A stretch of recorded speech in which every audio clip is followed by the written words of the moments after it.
Hello, my sweet little honeys. Welcome back to my channel. Today I have a different view going on. I'm actually at my parents' because it was Halloween and I wanted to give out candy in the neighborhood. So we are here and I thought I'll do my video here as well. I do apologize for the way I sound. I am under the weather a little bit. I have a bit of a stuffy nose. Anyways, besides the point, I'm going to talk about background acting today. I think this is a highly requested video. I also, interestingly enough, have been getting a lot of questions about background acting in comments. A lot of my old background videos are really starting to pop off and a lot of questions are coming in there. A lot of comments are on my TikTok page and I'm getting quite a lot of DMs in my TikTok asking about background and what goes on, how to find agents, how does it work, what to do, what not to do, all that stuff. So I thought it's time to have a chat about background acting, specifically in Toronto, how it works. So let's do a little refresher. What the heck is even background acting? Background acting is background actors. It's when you watch a movie or a TV show and you see the people all around the main character sitting in the restaurant, or the scene is shot outside and the main characters are walking down the street and everyone around them that passes that don't have any lines, they just walk around. Those are all background actors. And yes, you can be one as well. And yes, you make money on it when you're booked on set. And yes, it actually could be quite good money. Don't know what the money is like now, but during COVID when I did this full time, I was making quote unquote kind of killer money. So I'm just saying. But would I say it's a steady paycheck? No, because it's just like regular acting. You're not always guaranteed to be booked on sets.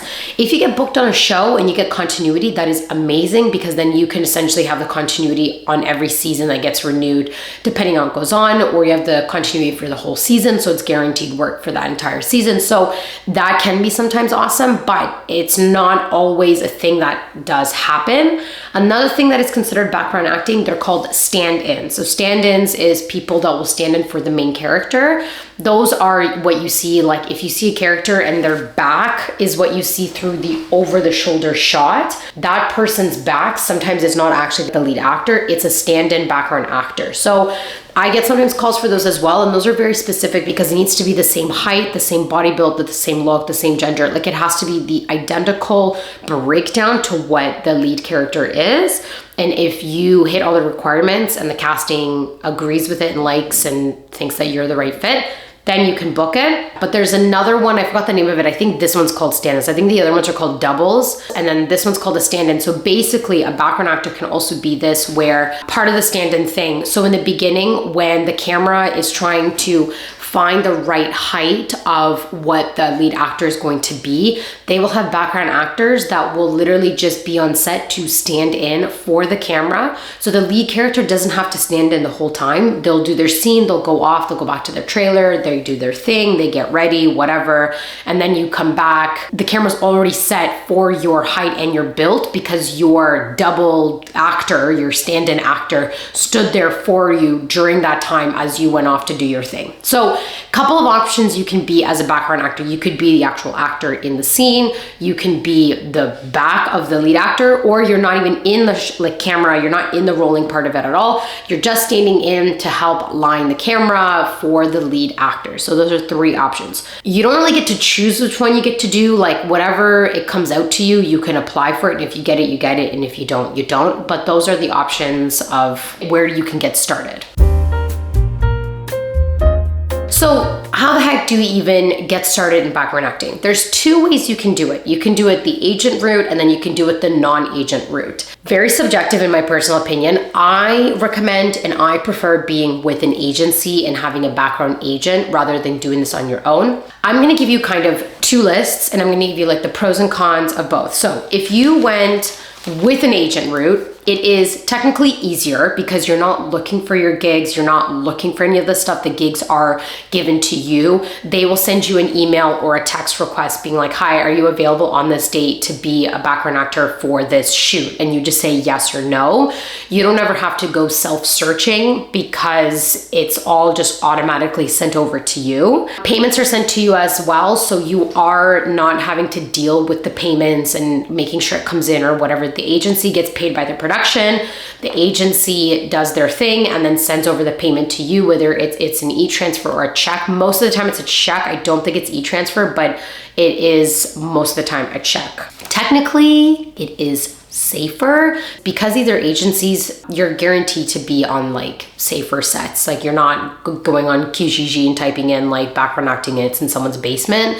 You are not going to be like sent out to like a weird casting call. I mean, anything can happen with an agency. Yes, I don't want to say that that's not possible, but what I'm saying is that agencies are not going to do some weird ass in the basement vibe and send their clients to that. While you're looking for your own gigs, I have heard and I have seen myself, like when I used to go into Kijiji looking for background gigs, there was some very questionable ones that I'm like, that does not sound like it's a good idea, and that does not sound like that's going to be safe. So you always want to make sure that if you're doing this on your own, you are reading through everything and you're making sure that this is a good idea. But technically it is safer. Don't want to say it's 100%, but I would always just go through the agency route instead. You can also be with multiple agents and multiple agencies. When it comes to background acting, I would never do more than 2 to 3, because if you're doing more than 2 to 3, it can get a little bit hectic with all the background calls that are coming in. I had 3 at one point, and that was like, whoa, this is a lot. And granted, this was COVID, so I didn't have another job,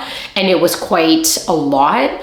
I would never go over 3, especially if you also have a full-time job or like some sort of part-time daytime job, or if you're also an actual actor as well. You have to be careful with this. If you're an actual actor and you audition for principal work, if your agent knows that you're doing background work, it's not going to slide very well, because what will happen is that you are auditioning for principal work, and if you were clearly on camera for the background stuff, that just doesn't work for the show, because they're going to be like, this character was some sort of woman walking in the back and now she's the lead character. Like, it doesn't make sense for storyline, and that can get you in some hot water. So I would be very careful when you're doing this as principal acting if you are looking to do this as well. So play the game right. The downside of this is that if you're with an agent is that you have to pay them commission. It depends on what it is. I think it's like 10% for film, 15% for commercial, and like 12% for like movies. I could be totally wrong with these numbers, but that's roughly what you're looking at. When you're doing this on your own, you don't have to pay a commission to anyone. It goes strictly all to you. So there is an upside on that. Now, if you were going into the non-agent route, I mean, you get to really build your own schedule. You get to kind of find your own gigs. You do your own thing. You choose what's a yes or a no. Eventually, over time, if you keep saying no to the agency sending you out to background gigs, they're eventually going to not want to continue working with you because you were saying no too many times, and they need people on their roster that will say yes. Now, I'm not saying you have to say yes every single time. No, because that does happen to me, but you shouldn't go a full year without working on any background gig. And for a full year, you've said no to every single one of their gigs, because then you're filling up a space that they would rather give to someone that is willing to say yes to gigs all the time. I do find going the non-agent route a bit harder, and I have said that is because you are finding your own work. You're also in charge of your own payments as well, but then at the same time, you don't have to pay a commission to anybody. It goes straight to you. That's kind of, I think, subjective, depends on the people. This is, like I said, finding jobs can be strange. I have seen weird things on Facebook groups, and like I said, on Kijiji, which I'm like, this is not correct. So make sure you're always reading everything through. Make sure you're going through the content correctly. You're checking everything. You're chatting with this person. Like, it all kind of adds up. If you are ever not sure, and I'm gonna like bold this, underline this, if you are ever unsure about a background gig, whether it is legit or not, and you're doing this on your own, like you don't have an agent, please feel free to reach out to me and ask me. I'm so more than happy to take a look at them for you and to make sure that you are going to a safe area and a safe set. Send it over to me. You could either email me. You guys all know my contact. I have my acting email and I have my website. You can find me on there, or you can comment down below on this video. You can also DM me on TikTok or Instagram. I'm more than happy to take a look at these, because I want my honeys to be safe when they're doing this, because background is a lot of fun, but there's a lot of weirdos in this world, so we don't want to be with the weirdos. Requirements. What are the requirements when you're doing background acting? So you do not need any acting experience whatsoever to be a background actor. You do not have to have gone to college or theater school or done acting classes, not at all. This is why I love background acting, and I highly recommend this to my newbies who are getting started in the industry and you don't know like who, what, where, when you want to audition for principal stuff. I learned the most funny enough. I learned the most in my background acting rather than going to 4 years of theater school. Because of my background acting, you are on set. My first actual background gig was that movie with Bradley Cooper and I think Cate Blanchett was in it. It was a movie that was shot here during COVID, and that was the first movie that I was on, and Del Toro was the one who was directing it. And it was a massive Hollywood set. Like, we're talking like 300 to 400 people are on this set, and it's a lot. It's very nerve-wracking, and these are the kind of projects I'd love to audition for. These are the projects that I want to be a part of. But because I've never done this before, I'm like, I have no idea what goes on. So I would go to these gigs and I would sit there and I would learn. I'd watch. Like, I'd be like, oh, so this is the words that they use. Oh, this is the vocabulary that they're using. Oh, this is what happens here. Oh, okay, so when they say this, it means that. Oh, okay, so when we go here, this is what happens over here. And I got to learn everything without having to learn to be on the spot, to have my lines, to worry about my acting, my angles, and all that kind of stuff. I'm just in the back kind of watching everything go down. And doing this for a solid 2 years, I was like, whoa, I feel like I just got the biggest kickstart in class, and I got to understand and learn everything that goes down. So it was super important. So for my principal actors that want to do this for real, I highly recommend you going into background acting. You're going to learn so much, and you're going to be able to really understand how this world and how set works. If you're also like not sure if you want to do acting for real, I think background, again, is a great way for you to get into it. Take a look, be like, do I like this? Is this what I'm into? Could I see myself doing what that lead actor is doing? There's no harm. Okay, so you got paid for being on set, you got to take a look, you didn't like it, don't take the gigs and like leave the agency or just don't look for gigs anymore. Like, there's no commitment, so it's really easy. The only thing I do say, yes, you do not need any acting experience, but I do say that you should be prepped, knowing that there's going to be a lot of new things coming at you. It's going to be a new experience. I would even just brush up a little bit, just kind of like read about, just take a look like what happens on set. I could also do a video of what goes down on set so you can understand that, but just maybe watch a video, brush up a little bit. I have a vlog somewhere up on my channel about background acting. You can watch one of those so you can kind of see how the day goes. That way you're kind of prepped going into the day already for your big background set day. You are gonna need headshots. And no, I'm not talking about professional headshots that you would do as if you were in like going in for principal acting. I'm talking about headshots that are selfies. You can take them yourself, and it would be selfies of like kind of like your head and shoulders, and then a medium, and then I would do a full body. Make sure that these are kind of like in a clear background, like you don't have a bunch of papers behind you and a bunch of crap. Make sure that they're more like fitted close so they could see your body type and they could see like just you in general.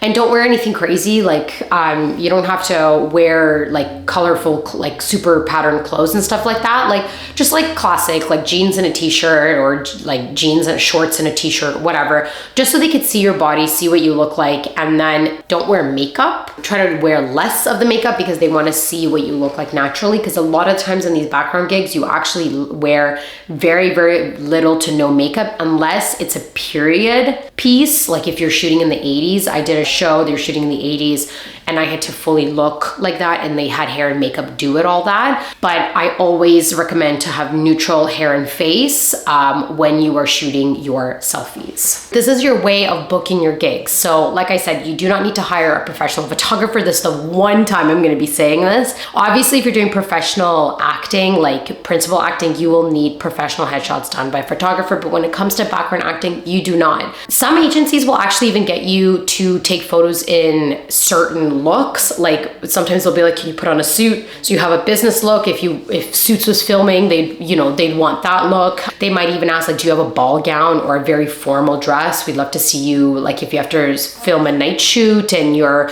in a club or in some sort of very fancy party. So they'll ask you for that. If you find gigs on your own, they will also ask you for specific headshots, and you can take those on your own as well and then send them over. Now, in order to book the gig, if they like the look, it's all about the look. There's nothing else they look at. There's no resume, nothing. It's all about the look, your height, the color of your eyes, the color of your hair. If the casting is what you are looking for, then you will book the gig. If it's not what you're looking for, they're what they're looking for, then you will not book the gig. It is simple as that. There is none of this, like you don't need a demo or this or that. They're not looking at your acting. It's all about a look. So please don't get discouraged if you don't book. It's just sometimes they just need a specific look, and it just so happens that you're not that look at the moment, but for the next one, hopefully you will be. Another thing in the requirement list is that you can be union and both non-union union when you're doing this kind of work. Obviously, when you're union, which means you're apprentice or union, you have 1, 2 credits or 3 credits, you will get paid more. When you're union, you're also only doing union gigs. When you're non-union, you can do both non-union and union gigs. Non-union gigs don't pay as much as union gigs. So I recommend that if you eventually like to be, like if you want to do background like legitimately all the time and full-time, union is the way to go because you will be making more money. You actually make double of what non-union makes. And after 8.5 hours, if they're on overtime, you get paid for overtime. If let's say lunch was said to be from 2 to 3 and lunch does not happen from 2 to 3, you will then get, it's like a meal penalty. I don't remember how much the meal penalties are, but there's all these things that ACTRA needs to follow and make sure that these guidelines are met on set. And if they're not met on set, there's a bunch of these penalty fees that the set has to pay, and you get paid for all of those. Non-union, that doesn't really happen because it's a non-union gig. So once you become union and you're doing background union, you cannot do non-union gigs. It's very similar as it is in the principal work. Like once you're part of the union, you can't do non-union gigs. So that's something for you to decide. It's a very big conversation to talk about this. That's why I don't want to go into it because it'll be a rabbit hole, but something to think about. Like if you want to be eventually a principal actor, I would not recommend becoming union because of background, because then you've essentially not done anything in the principal work. I would just do non-union gigs and be a non-union background actor booking union gigs. And then eventually when you do principal, start it off as a non-union actor and then work your way up. That's my own personal opinion. People have other things about it. So that's for you to decide, but that's just how I view it. How do you find gigs? Okay, so this again depends whether you go the agent route or the non-agent route. If you decide to have an agency that represents you in background acting, here are a few agencies in Toronto that I recommend. I've either been with these agencies or I've met people on set who are with these agencies and they just have like a good reputation. They get gigs and they're just legit. So ML Talent is one of them, Toronto Film Extras, Morgan Rickman Talent, Toronto Talent Agency, TMH Agency, Ontario Talent Agency, Showcatcher Talent Agencies. There's a couple of more that I'm more than sure that are legit and good agencies, but these are the ones that I have heard of, been with, seen, have had other actors be on set with that are part of these. So I highly recommend signing up with them. Like I said, I wouldn't go over then 2 to 3 agencies because it can get quite crazy after that because it's getting busy, guys. I'm telling you, I'm getting some auditions quite a lot now and we're getting busy, which is nice. And I'm actually still to this day, I haven't done background in a couple of years, but I'm still to this day maybe getting a call like 3 times a week for background acting. So it's picking up. So I would not go over 3 agencies. Now, if you're looking to find gigs without an agency, so here are some places you can look at. Go into Facebook and go onto like Toronto Film Extras or Toronto Background Acting calls. That's one way you can find the gigs. Facebook groups is my favorite one because that one is like always checked and verified and whatnot. And if someone sees something like weird and red flaggy about the post, someone will always call it out. So I find that one is really good. So definitely Facebook groups, and you can join like 3 of them and then you could just keep checking and have notifications pop up on your Facebook. And that way you can just be like, hi, I'm interested. And you send the email to them of your headshot or whatever the requirements are. And then you can kind of go from there. eBoss Canada is also a good one. They post gigs on there. I don't know how much they post on gigs, but I know that is one of them that you can find. Mandy.com, please be careful on this one. Mandy.com, I have seen some sketchy crap on that one. So just filter through it and make sure that you are going to the right one. Kijiji, someone extra be careful. I really don't recommend it, but I just thought I would put it out there just in case. But Kijiji is one of those like, yeah, also let's watch out. And like I said, please send me the gig if you're not sure, if you feel like this is weird. I will more than happy to take a look at it because I want to make sure you guys are always safe. But yes, Casting Network site is what they actually use for principal actors as well. So they also do background gigs on there as well. I have actually never used Casting Network myself, but I've met people who have found background gigs through Casting Network. So that is one that you can add to the list. If you're union or apprentice, you can actually go onto background.actraonline.ca and you set up a profile. know. And then from there, you can find gigs as well. This is only if you don't have an agent and you are part of the union, then you can do that route as well. So I'm gonna highly recommend. But I would truly, like I said, I would do the agency route. It is a lot easier. I actually don't know if union gigs are posted out in the open for background. I have personally never seen them. It's mostly non-union. That's why I just feel that if you do want to eventually become union in this with background and make more money, then agency route would be your best bet. I hope this helps a lot of you. I hope this gives you all a refresher and understanding of how background works.